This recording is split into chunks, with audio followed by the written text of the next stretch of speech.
네, 행복한 안식일입니다. 여러분 한 주 동안 얼마나 힘드시고 고단하셨습니까?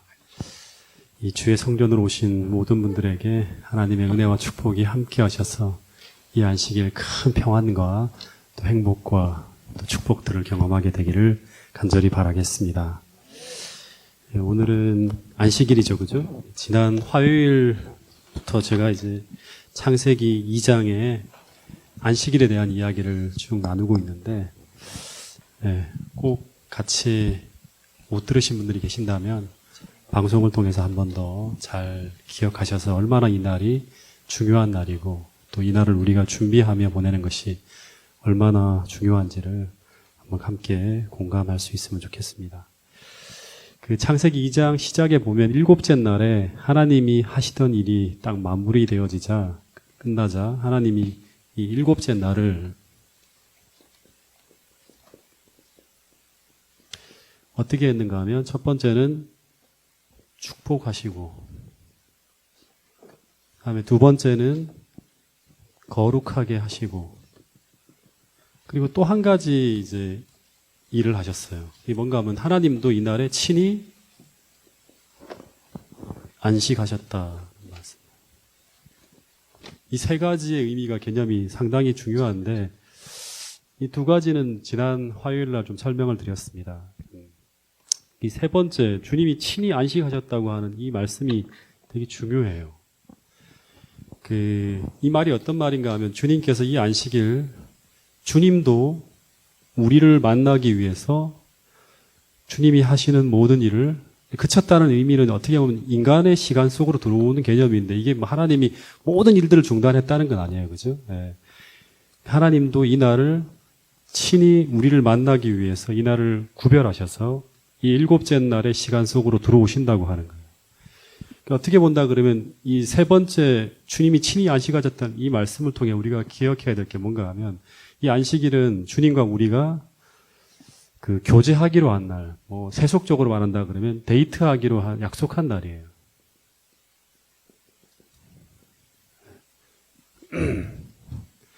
제가 지난 화요일 이제 이야기를 마치면서 기본교리 시작해 보면 이제 이런 이야기가 나온다고 제가 한 구절을 읽어드렸는데 제가 한 번 더 읽어드릴게요. 아담과 하와는 하나님과 더불어 그들의 낙원의 가정을 답사하였다. 하나님과 함께 만드신 것들을 다 봤죠. 그 풍경은 형용할 수 없을 정도로 숨이 막힐 정도로 아름다웠다. 너무너무 아름다웠어요. 상상할 수가 없어요. 그죠? 우리는. 창조의 여섯째 날인 그 금요일에 해가 천천히 기울자 지금처럼 별들이 나타나기 시작했다. 하늘의 별들이 쫙 나타나는 거예요. 하나님이 지으신 모든 것을 보시니 보시기에 심히 좋았더라. 그러나 그분께서는 지금 방금 완성하신 세상이 한없이 아름다웠지만 하나님께서 새롭게 창조된 부부에게 주실 수 있는 최대의 선물은 이런 것들이 아니라는 거예요. 이런 것들과 비할 수 없을 만큼 중요한 너무나 큰 축복이 있는데 그게 바로 뭔가 하면 그 하나님과 개인적으로 관계를 맺을 수 있는 특권이었다. 그래서 그분께서 그들에게 안식일, 곧 특별한 축복과 교제의 날이요. 그들의 창조주와 교통하는 한 날을 제정해 주셨다. 그러니까 하나님이 주실 수 있는 최고의 선물은 이 마지막에 안식일을 통해서 그분 자신을 주시는 거예요. 여러분 이게 얼마나 큰 축복인지 우리는 잘 몰라요. 왜냐 그러면 그분과 온전하게 교통하는 가운데 여호와로 말미암는 기쁨이 어떤 건지 우리는 잘 모르기 때문에 그래요.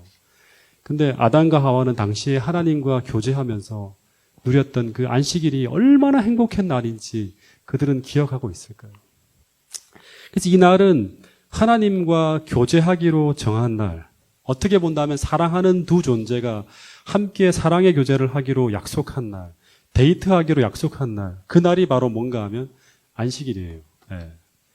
그래서 오늘 우리가 주님을 사랑한다면 이 날을 어떻게 할까요? 기억하게 되겠죠. 그러니까 구원받은 사람들이 하나님을 사랑하기로 결심한 사람들이 십계명을 받는 거예요. 그래서 너희는 안식일을 기억하여 거룩히 지키라고. 하나님을 사랑한다면 우리는 이 날을 기억하게 될 것이. 또 하나 하나님께서 이 날을 어떻게 하라고 했는가 하면 노동을 금할 것을 명했어요. 그죠? 네. 근데 이걸 율법적으로 이해를 하게 되면 율법주의라 그래갖고, 뭐 진짜 안식일 날 하나님이 꽁꽁 우리를 묶어놓고 가둬놓고 힘들게 하기 위해서 이렇게 한다 생각하시는 사람들이 당시 유대인들이었는데 창세기로 돌아가서 왜 주님께서 이 날을 아무 일도 하지 말라고 하셨을까요? 제가 나중에 한번 안식일에 대한 설교는 대배 시간에도 한 번 더 할 거예요. 네. 왜 생각해? 왜 이렇게 하지? 왜 이런 계명을 주셨을까? 생각을 해봐야 되는 거예요. 복음적으로. 하나님은 사랑이신데. 보통 사랑하는 사람들이 함께 만나 데이트를 할 때, 만약 그 시간에 몸은 함께 있지만 상대가 계속 스마트폰에 빠져 있다든가, 아니면 데이트한다고 앉아 있는데 계속 다른 사람과 통화를 하면서 다른 일에 집중하고 있다면 그 데이트가 아무런 의미가 없겠죠. 그 교제가 일어나는 게 아니죠. 그 시간은. 왜냐하면 그 시간 몸은 그 장소에 있지만 마음은 다른 곳에 가 있는 거예요. 주님은 이 안식일 나도 친히 어떻게 한다? 안식한다고 하는 거예요. 그날 너를 만나기 위해서 나를 온전히 구별한다고 하는 거예요. 그래서 이걸 안다 그러면 이 안식일 우리도 모든 일을 그치고 주님을 만나기 위해서 이 시간을 구별할 거라고 하는 거예요. 주님은 이 안식일 나도 모든 일을 그치고 너를 만나기 위해 이 시간을 구별할 것이니 너도 나와의 사랑의 교제를 위해서 아무 일도 하지 말고 오직 나만을 집중해 달라고 하는 거예요. 그렇게 하면 우리는 어떻게 그리스도인이 살아가야 되는지 하나님이 주시는 그 말씀과 그 다음에 그분과의 교제를 통해서 친히 안식하면서 거친 세상에서 일주일을 살아갈 수 있는 신앙적인 힘과 에너지로 무장하게 되는 거예요. 그래서 오늘 우리가 주님을 사랑한다면, 그리고 이 날이 주님과 사랑으로 교제하는 날이라는 것을 믿는다면 우리는 이날 주님을 사랑함으로 우리의 모든 일을 그칠 수 있을 것이라고 하는 거예요. 다시 말하지만 그냥 이 날을 지키기 위해서 아무 일도 하지 않는 것이 아니라 주님을 사랑하기 때문에 이날 모든 노동을 금하게 될 것이라고 하는 거예요. 여러분, 이 안식일을 의미 있게 지키기 위해서 제일 중요한 게 뭔가 하면 이 주님을 사랑해야 돼요. 너희가 나를 사랑하면 나의 계명을 지킨다고 하잖아요. 그래서 오늘 정말 이 안식일이 어떤 날인지 우리가 깨닫게 된다 그러면, 주님을 사랑한다 그러면 세상 일을 미리 그치고 그리고 이 날을 설레는 마음으로 주님을 기다리게 될 것이고, 그리고 그 안식일 주님을 생각하며 그분과 교제하는 즐거움에 푹 빠지게 될 것입니다. 그리고 그 하늘이 주는 은혜와 축복과 그 사랑을 받아서 다시금 일주일을 살아갈 수 있는 힘과 용기를 얻게 되는 것이 바로 이 그리스도인이 살아가는 일주일의 라이프 스타일이에요. 네. 여러분, 이 안식일 하나님이 주시고자 하는 그 큰 축복과 은혜와 하늘이 주는 이 힘을 우리 모두 참되게 경험하게 되는 이 안식일이 될 수 있기를 간절히 바라겠습니다. 최근에 이 교회를 떠나신 목사님이, 제가 안식일 날 설교도 했지만, 재림교회가 하나님을 경험하지 못하고 율법주의에서 헤어나오지 못하는 가장 중요한 이유가 이 안식일 때문이라고 하는 거예요.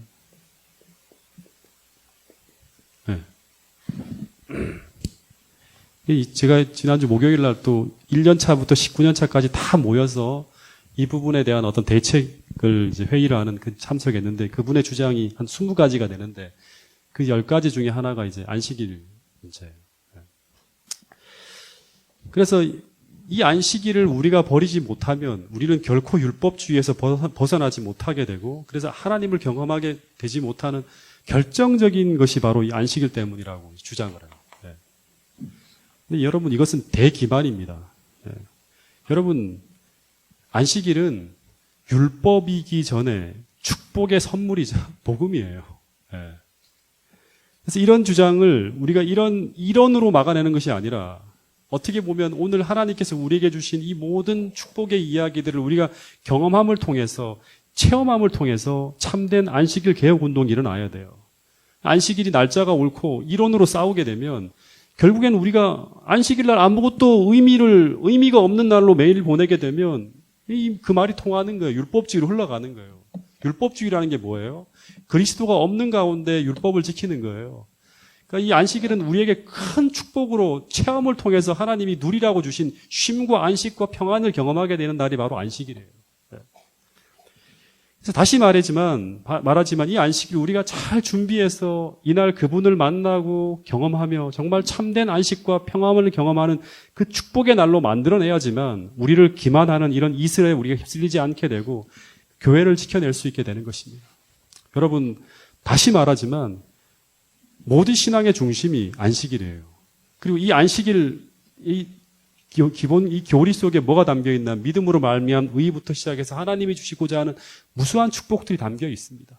여러분, 이것을 체험함으로 말미암아 우리가 지금 주장하고 지키고 있는 이 안식일이 참된 진리임을 여러분의 삶을 통해서 사람들에게 간증으로 나눠줄 수 있는 그런 분들이 파주중앙교회 모든 성도들이 될 수 있기를 간절히 바라겠습니다.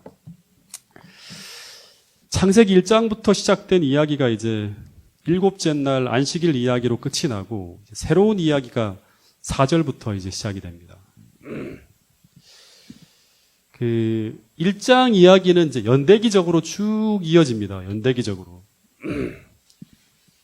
그러니까 첫째 날 무엇이 만들어지고 둘째 날 무엇이 만들어지고 셋째 날 무엇이 만들어지고 하는 이런 연대기적으로 쭉 설명을 하다가 그 1장 마지막에 창조의 주인공인 사람이 하나님의 형상대로 창조되어졌다고 설명을 하고 2장에서는 인간 창조를 중심으로 해서 다시금 창조 이야기가 한 번 더 설명되어져요. 그래서 어떤 학자들은 이제 1장의 창조 이야기는 존재하는 모든 것이 어디로부터 온 것인가라는 질문에 대한 대답이라면 세상에 존재하는 만물이 어디서부터 온 것인가에 대한 그 대답이 1장의 창조 이야기라면 2장 이야기는 나는 어디서 왔는가? 이런 물음에 대한 대답이 2장 이야기라고 합니다. 창조 이야기는 이제 2장 4절부터 두 번 반복이 되는 거예요. 2장 4절을 중심으로 해서 앞에서 한 번, 뒤에서 한 번, 두 번 반복이 되는 거예요. 그래서 1장 이야기는 하나님이 살아계실 뿐 아니라 천지 창조의 능력이 있고 그래서 이 모든 것을 만드셨다는 이야기를 쭉 합니다. 하나님이 어떤 분이신가를 이야기를 쭉 해요. 이제 2장에서는 그 능력의 하나님과 창조된 인간이 어떤 관계인지, 어떤 관련이 있는지에 대한 이야기가 이제 2장부터 나오는 이야기라고 생각하면 됩니다. 그러면 2장 4절부터 6절까지의 말씀을 한번 먼저 읽어보겠습니다. 창세기 2장 4절부터 6절 같이 한번 읽어보겠습니다. 시작.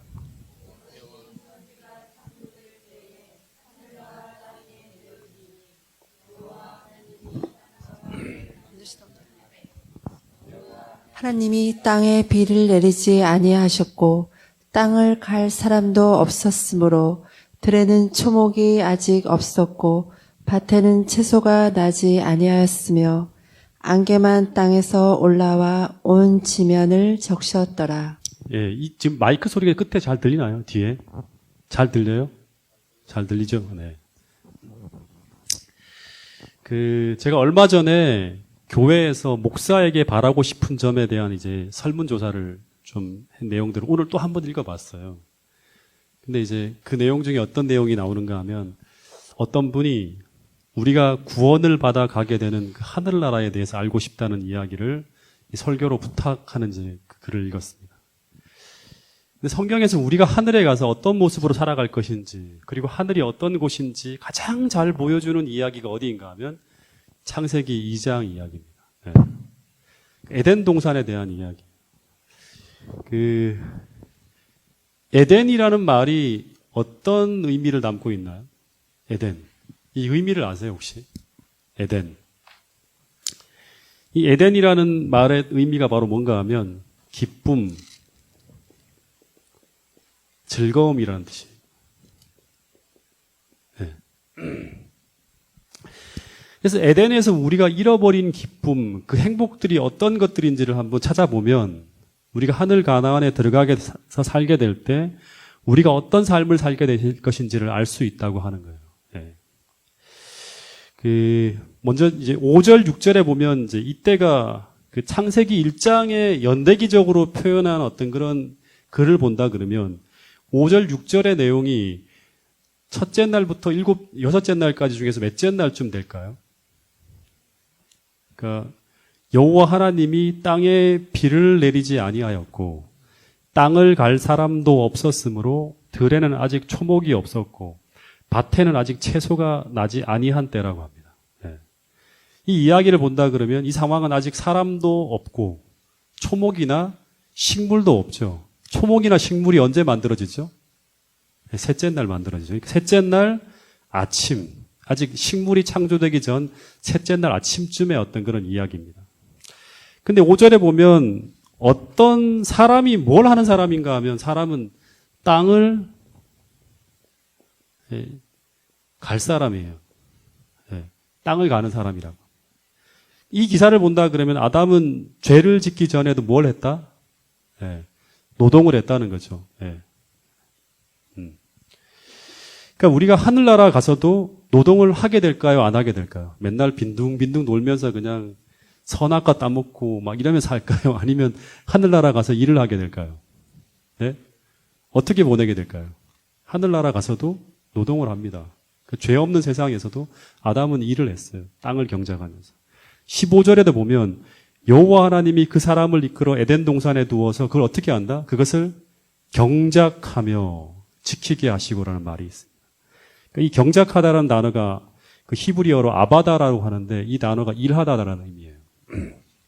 그러면 죄를 짓기 전에도 인간은 노동을 하였다는 것인데 그러면 이제 중요한 게 죄를 짓기 전의 노동과 죄를 짓고 난 후의 노동의 차이가 무엇일까 생각해 봐야겠죠. 죄 짓기 전의 노동은 어떤 노동이었을까요? 부조와 선지자의 글을 좀 읽어드리면 하나님께서 사람에게 노동을 축복이 되도록 정하시되 그의 마음과 육체를 강건하게 하고 능력을 발달시키게 하기 위해서 노동을 축복으로 주셨다고 합니다. 노동을. 그러니까 다시 말하면 노동을 하면 할수록 마음과 육체가 강건하게 되고 계속 능력이 이렇게 발달하는 거예요. 그리고 이 정말 중요한 내용인데 이걸 제가 보면서 하늘나라가 어떤 곳인가를 좀 한번 꿈꾸게 됐는데 그들의 일은 지루하거나 피곤하지 않고 유쾌하고 활력을 주는 일이었다.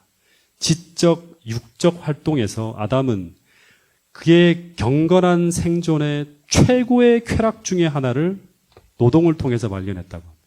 다시 말하면 그들이 살아가고 있는 삶 속에서 제일 큰 기쁨과 쾌락, 즐거움 중에 하나가 바로 뭔가 하면 선악과를 따먹는 거나 이런 게 아니라, 선악과가 아니라 생명과를 따먹는 이런 열매를 따먹고 먹고 마시고 하는 게 아니라 노동을 하는 게 너무너무 최고의 쾌락이었다고 하는 거예요. 다시 말해서 생애 최고의 쾌락과 즐거움이 바로 땅을 경작하는 노동이나 하나님이 그에게 맡기신 노동이에요. 노동. 그러므로 하늘나라에서의 노동은 축복 중에 최고의 축복이 될 것이라고 하는 거예요. 노동을 하면서 최고의 행복을 느끼게 되기 때문에 노동이 행복인 거예요. 근데 왜 행복하게 되는가 하면 이제 이렇게 생각할 수 있어요. 이건 나중에 좀 이제 그 대쟁투 학원에 보면 이런 말이 나오는데 우리가 꿈꾸고 소망하는 것들이 우리가 하는 일을 통해서 다 이루어지고 다 성취되어지는 걸 경험하게 되기 때문에 축복이라고 합니다. 근데 죄를 짓고 난 후에는 창세기 3장 19절에 보면 환경의 변화와 더불어서 이 노동이 여전히 우리에게 유익한 것이지만 고통과 괴로움, 처절한 수고 속에 투쟁해야 되는 상황으로 바뀌어 버렸다고 합니다. 물론 지금도 정신 건강이나 육체 건강을 위해서 많은 유익이 되지만 에덴에서의 이 노동과는 완전히 다른 어떤 노동으로 변질되어진 거예요. 여러분, 우리가 하늘나라에 가게 된다면 우리가 경험하는 이 노동의 축복들을 다시금 이제 잃어버린 걸 되찾게 되겠죠. 피곤하지 않고 성취의 보람과 즐거움 속에서 계속 성장하고 계속 성취하는 가운데서 최고의 기쁨과 즐거움을 끊임없이 경험하며 살아가는 그 축복을 우리가 새하늘과 새 땅에서 다시금 누리게 될 것이라고 성경은 이야기하고 있습니다. 이 천국에서의 삶은 우리가 아무리 상상해도 다 이해할 수 없는 것들이에요. 어떻게 본다 그러면 우리의 어떤 지력이 퇴화되어졌기 때문에 우리가 이해할 수 없는 전혀 다른 차원의 세계가 바로 천국이에요. 제가 어떤 장로님이 이제 이런 이야기를 하는 것들을 좀 들었는데 굉장히 이제 공감을 하게 되었어요. 천국에 대해서 이 장로님이 소개하는데 1차원은 어떤 거죠? 우리가 차원을 얘기할 때 1차원은 선이죠. 그죠? 이렇게 선. 예. 그리고 2차원은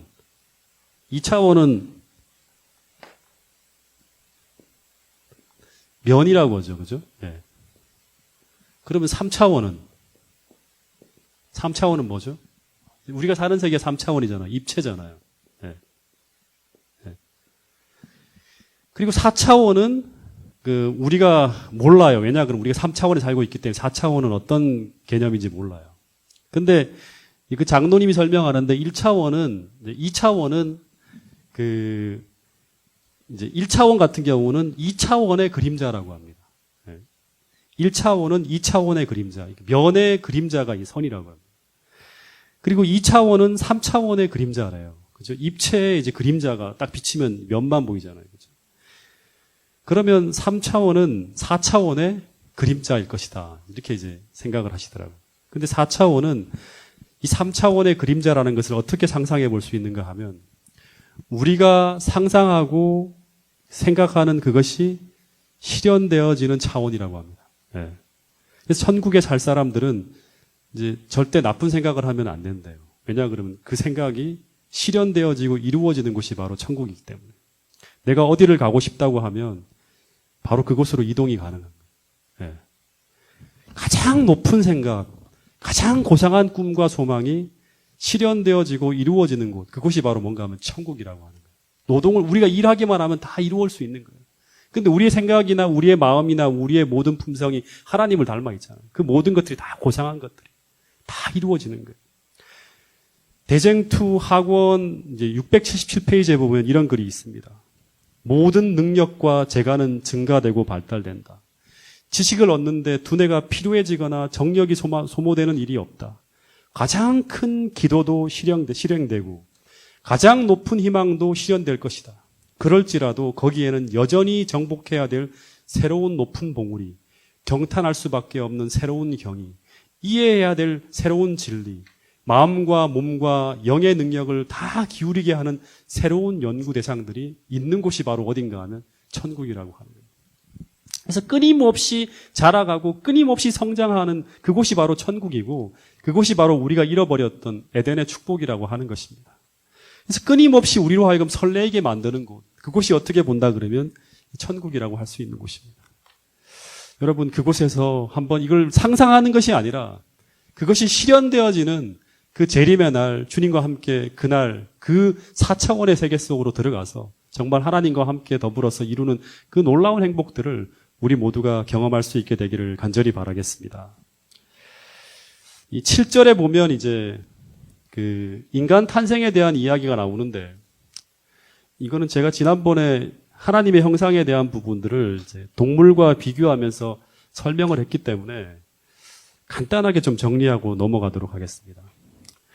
그 창세기 2장 7절의 이야기를 간단하게 정리하면 하나님이 사람을 흙으로 만드시고 그 다음에 그 속에 이제 호흡을 넣어 두셨다고 했죠. 그죠? 그리고 그 안에다가 이제 창세기 1장 25절부터 26절의 이야기를 보면 더해서 하나님의 형상을 담아 주셨다고 합니다. 그래서 이제 인간은 하나님을 잃어버리기 전에 이제 인간의 모습은 하나님의 형상을 닮은 존재이기 때문에 한마디로 하면 사랑이 넘치는 존재예요.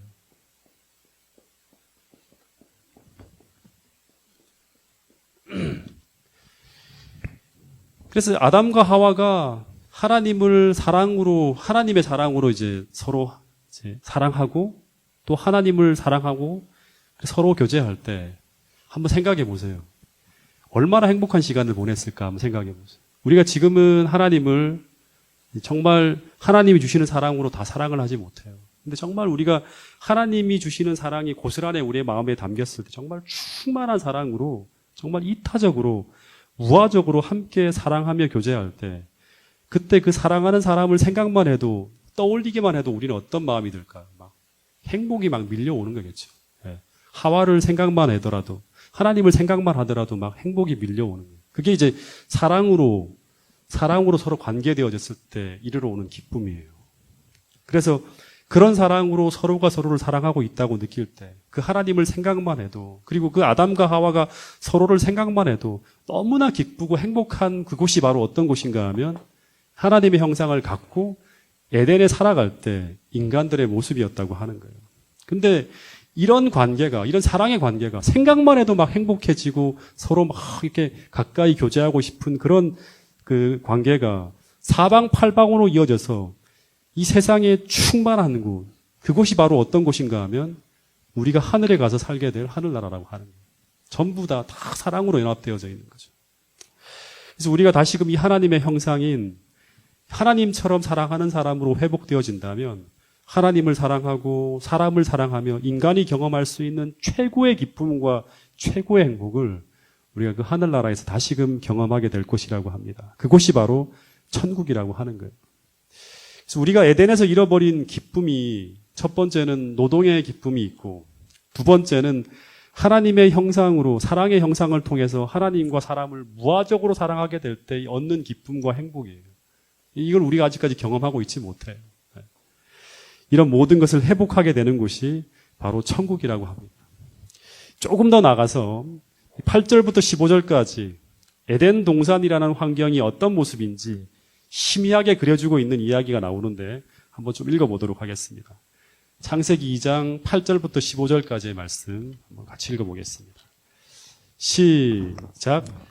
여호와 하나님이 동방의 에덴에 동산을 창설하시고 그 지으신 사람을 거기 두시니라.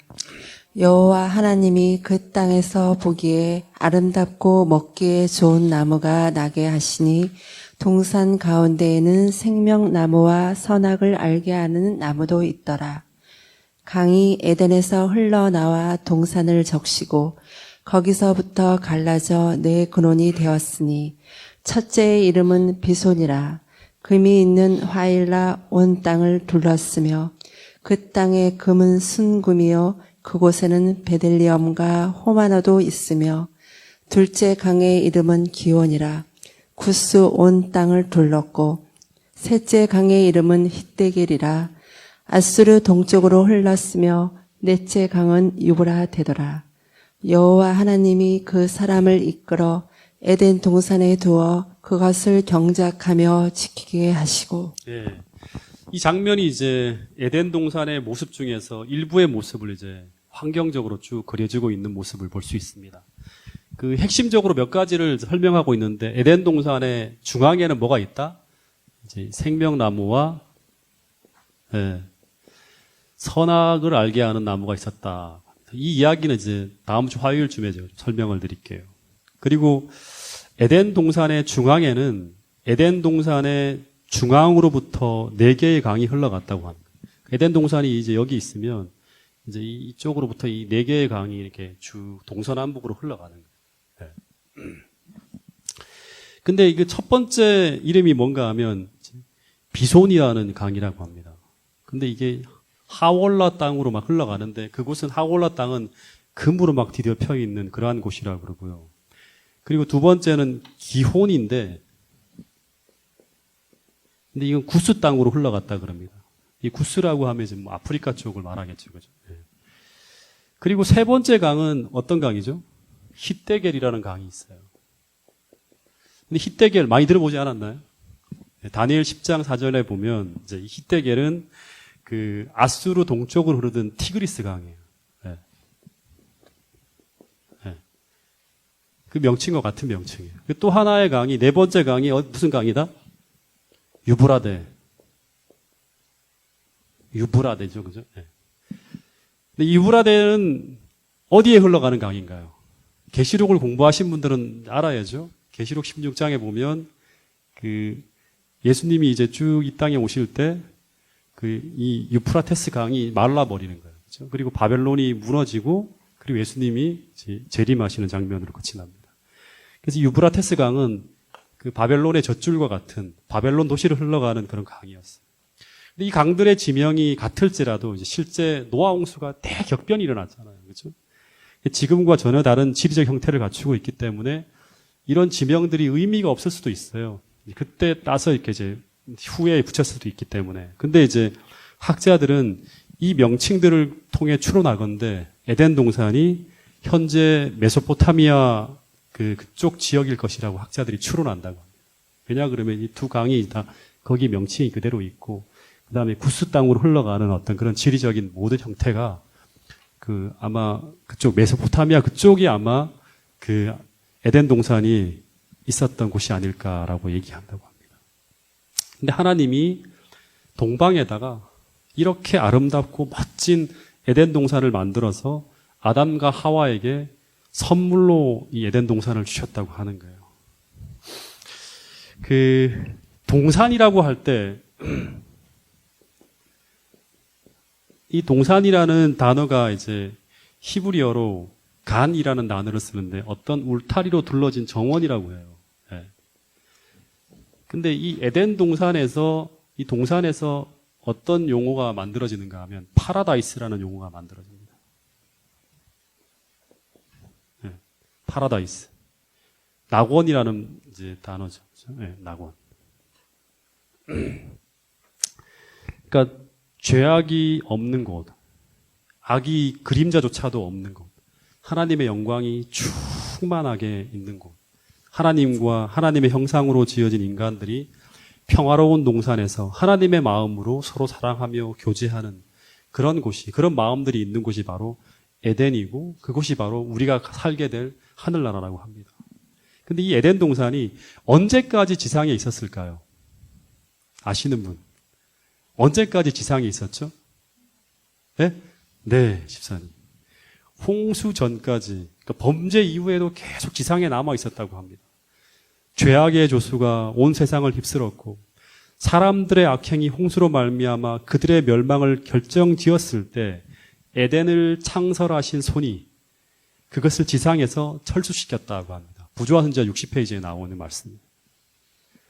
그래서 이 노아 홍수 전에 이제 복음을 받아들인 사람들은 뭐 그 명단이 나오잖아요, 그죠? 부조들의 명단이 나오는데 이 복음을 받아들인 사람들, 하나님의 편에 선 사람들은 날마다 실제적으로 존재했잖아요. 에덴 동산을 바라보면서 잃어버린 낙원을 날마다 바라보면서 그 잃어버린 낙원을 다시금 회복하게 될 때 그들이 누리게 될 그 행복한 삶을 계속 꿈꾸었을 거예요. 아담은 계속 그 이야기를 했을 것이고 그걸 들었을 거예요.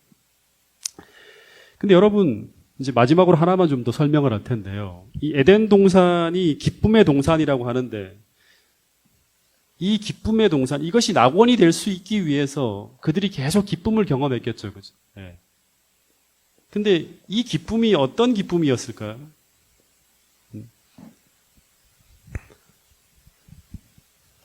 하나님이 만들어주신 막 기와 요철을 보면서 그 다음에 막 그림 같은 어떤 이런 그 행복한 환경들을 보면서 막 행복했을까요? 여러분들 그런 곳에 살면 행복할까요? 타워 팰리스나 이런 데서 막 지내시면 막 진짜 막 수영장 있고 그다음에 그 스위트룸 같은 데서 계시면 행복할까요? 그 기쁨이 계속 이렇게 갈까요? 정확하게 말하면 성경에서 말하는 이 기쁨은 항상 앞에 붙어 있는 게 있어요. 여호와로 말미암는 기쁨이라고 합니다. 네. 그래서 에덴 동산은 하나님이 주시는 기쁨과 즐거움과 행복이 곳곳에서 막 터져서 어떻게 보면 그 기쁨의 삶이 흘러넘치는 동산이 바로 에덴 동산이에요. 마치 에덴을 감고 흐르는 물이 풍부하고 많아서 이 네 강이 이제 에덴 동산에서부터 쭉 흘러가잖아요. 그죠? 그런 것처럼 여호와로 말미암는 기쁨의 샘이 에덴 동산의 중앙에서부터 흘러내려서 온 세상에 막 흘러넘치는 곳이 바로 뭔가 하면 이 에덴이라고 하는 거예요. 근데 이 에덴 동산에서 이제 네 개의 강이 흘러갔던 것처럼 쭉 온 세상을 막 이렇게 흘러서 물이 흘러갔던 것처럼 이런 비슷한 모습이 성경에 두 군데 나옵니다. 하나가 에스겔 47장에 보면 그 여호와 하나님이 이제 죄로 말미암아 유다를 떠나가고 난 후에 다시금 돌아오세요. 이제 그걸 예언하는 거예요. 에스겔 47장에 보면. 근데 하나님이 돌아와서 여호와께서 예루살렘 성전에 돌아오실 때 그때 그 하나님의 보좌에 있는 성소에서 시작된 물이 온 세상으로 막 흘러갑니다. 흘러가는 장면이 나와요. 근데 그 물이 흘러가면서 닿는 모든 곳에서 나무들이 살아나고 물고기들이 돌아오고 어부들이 돌아오면서 모든 것들이 다시금 여호와의 생명으로 행복하게 되살아나는 장면이 이제 에스겔 47장에 보면 나와요. 그 물이 흘러가야지만 되는 거예요. 그리고 계시록 마지막 22장의 새하늘과 새 땅에서도 이 에덴 동산에서와 똑같이 생명수의 강이 온 세상으로 막 흘러가는 장면이 나오는데 이 강의 발원지가 어디인가 하면 그 계시록 22장에 보면 하나님과 어린 양의 보좌에서부터라고 합니다. 그러니까 이 에덴 동산의 가운데에서 흘러가는 이 생명의 샘의 원천이 바로 하나님의 보좌라고 하는 거죠. 그죠? 네. 거기서부터 생명수가 막 흘러가서 온 세상에 막 흘러가는 거예요. 그래서 하늘에 존재하는 모든 피조물들은 하나님으로부터 흘러내리는 이 생수를 마셔야지만 우리가 생명을 얻을 수 있고 여호와로 말미암는 행복으로 기쁨으로 말미암아 행복하게 살 수 있는 거예요. 네. 그래서 오늘을 사는 우리에게도 이 말씀은 여전히 유효하다고 할 수 있겠죠. 네. 오늘 우리도 주님이 주시는 생수를 마셔야지만 하나님의 생명을 우리가 얻어야지만 우리가 행복할 수 있고 생존할 수 있다고 하는 거예요. 그래서 요한복음 7장 37절에 보면 예수님이 이런 말씀을 하셨죠. 요한복음 7장 37절에 보면 누구든지 목마르거든 내게로 와서 마시라. 나를 믿는 자는 성경의 이름과 같이 그 배에서 무엇이 생수의 강이 흘러나오리라 하는 거예요. 그런데 이 말씀은 그를 믿는 자들이 받을 무엇을 가리켜 말씀하시는 거다? 네. 성령을 가리켜 말씀하신다고 하는 거예요. 네. 성령의 열매 중에 하나가 뭐죠? 희락이라는 기쁨이에요. 그 기쁨은 바로 뭔가 하면 모든 그리스도인들이 여호와로 말미암아 누렸던 그 기쁨이에요. 그 희락이라고 하는 거예요. 다시 말해서 그리스도로부터 흘러내리는 이 생수인 성령의 강물을 우리가 마실 때 우리는 평강과 희락이라는 여호와로 인한 영적 열매들을 맺을 수 있다고 하는 거예요. 힘들고 평안할 수 없는 곳에서도 평강을 누리고 기뻐할 수 없는 곳에서도 기쁨을 누릴 수 있는 그 기쁨을 경험하는 사람들이 진짜 누구인가 하면 이 참된 그리스도인이라고 하는 것이죠. 여러분, 하나님의 꿈은 이 여호와로 말미암는 즐거움의 생수가 에덴 동산에서 발원해서 온 세상으로 흘러가는 것이 하나님의 꿈이었어요. 여러분, 이 안식일 우리 집에 여호와로 말미암는 감사와 기쁨이 충만하다면 우리 집이 에덴 동산이 될 수 있을까요? 분명히 그럴 수 있다고 말하고 있습니다. 만일 우리 교회에도 이 여호와로 말미암는 기쁨의 강이 흘러넘친다면 이 교회도 에덴 동산이 될 수 있다고 하는 것입니다. 그러나 교회가 아무리 크고 아무리 아름다운 대리석에 최고급 소파에 온갖 조각으로 단장을 한다 하더라도 만일 이 교회가 그 기쁨이 없다면 매일 근심과 갈등과 투쟁으로 싸우고 있는 곳이라면 그곳은 에덴 동산이 아니라 지옥이 될 수 있는 것입니다. 집이 아무리 크고 아름답고 에덴 동산 같은 화려한 보석과 아름다운 기와요초로 단장을 했다 하더라도 그 집이 매일 근심과 갈등으로 싸우는 곳이라면 그곳은 에덴이 아니라 지옥이 될 수 있는 것이죠. 여러분, 하나님께서 이 종말에 회복하기를 바라시는 첫 번째가 하나님의 형상이었다면 오늘 이 두 번째는 그 회복의 비전을 통해서 우리가 보게 되는 게 뭔가 하면 교회와 여러분들의 가정이 에덴의 기쁨으로 충만하게 되는 것입니다. 오늘 우리 마음이 세속적 쾌락을 추구하지 아니하고 이 여호와로 인한 즐거움을 우리가 구하고 있다면 하나님은 우리의 마음에 에스겔 47장에 약속한 성령을 부으시고 우리 마음을 에덴 동산으로 변화시켜 주실 것이라고 약속하고 있습니다. 바울이 그 감옥 안에서도 기쁨으로 하나님을 찬송하며 기뻐했던 것처럼 오늘 우리가 어떤 형편에서든지 하나님이 주시는 그 은혜로 말미암아 에덴을 경험할 수 있는 저와 여러분들이 될 수 있기를 간절히 바라겠습니다. 마지막 데살로니가전서 5장 17절 말씀 읽고 마치도록 하겠습니다. 데살로니가전서 5장 17절 말씀입니다.